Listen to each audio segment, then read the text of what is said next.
Hey friend, today I had the opportunity to go back to my old high school.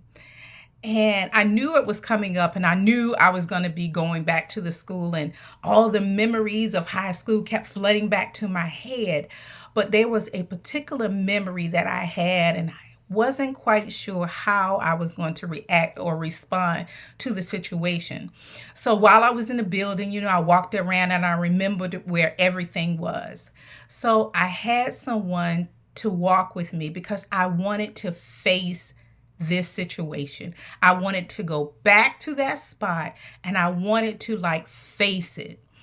And what happened was I grabbed him and I said, I need you to do me a favor and I need you to walk with me somewhere. It was a particular person in the building. And he was like, okay. So as I was walking in the hall, I was sharing with him different things. And when I got to that spot, I told him, I said, this is the spot where I got physically bullied, where I was rammed into a locker. I'm not talking about the bullying that they have today because I don't like your hair or you look like a hot mess. I'm not talking about that. I'm talking about when I was physically rammed into a locker for like a week.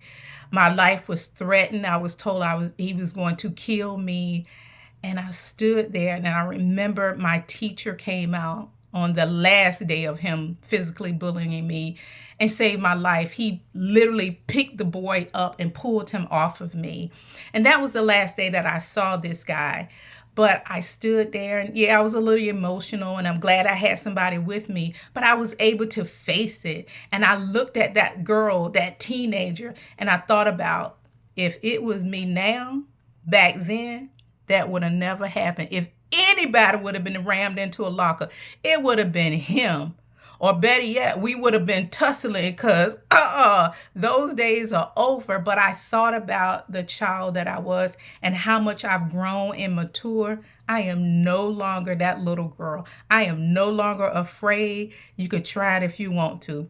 Anyway, friends, I just wanted to share that with you. And, if there was something that happened to you traumatic when you were in high school, sometimes, you can go back and face and look at how you were then to the person you are now, which is amazing. All right, friends, have an amazing day. Bye.